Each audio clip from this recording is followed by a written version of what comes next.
Dje në ora 13:35 në stacionin policor Tetov, FA nga Tetova ka raportuar se të rreth rrotullimi ndërmjet rrugës Ejlindenit dhe rrugës Video Smilevski Bato në Tetov, djali i tij i mitur është sulmuar fizikisht nga disa nxënës të shkollës fillore, në të cilën e ka ndjekur mësimin, po merren masa për zbardhjen e rastit.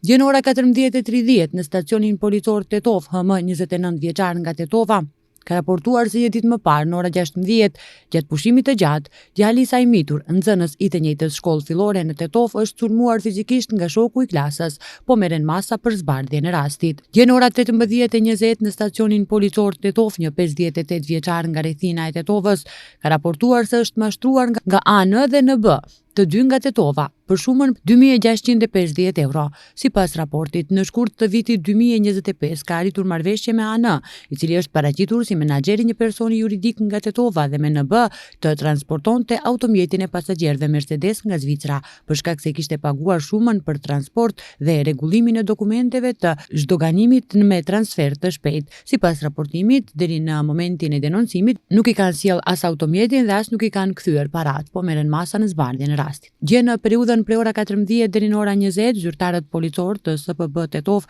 kanë vepruar sipas planit komunikacioni i sigurt dhe në rrugën Video Smilevski Bato dhe rrugën Boris Kidriç kanë konstatuar dy vetura që kryejnë transport publik të udhëtarëve pa posedim të licencës përkatëse. Pas dokumentimit të rastit do të përgatiten parashtresa përkatëse. Mbrëm nga qendra emergjente e Tetovës kanë raportuar në stacionin policor Tetov se një person i moshës 50 vjeçare nga Kavadari është sjellë me lëndime të rënda. Sipas njoftimit, ai rreth orës 21 është sulmuar fizikisht nga nipi i tij, po merren masa për zbardhjen e dokumentimin e rastit.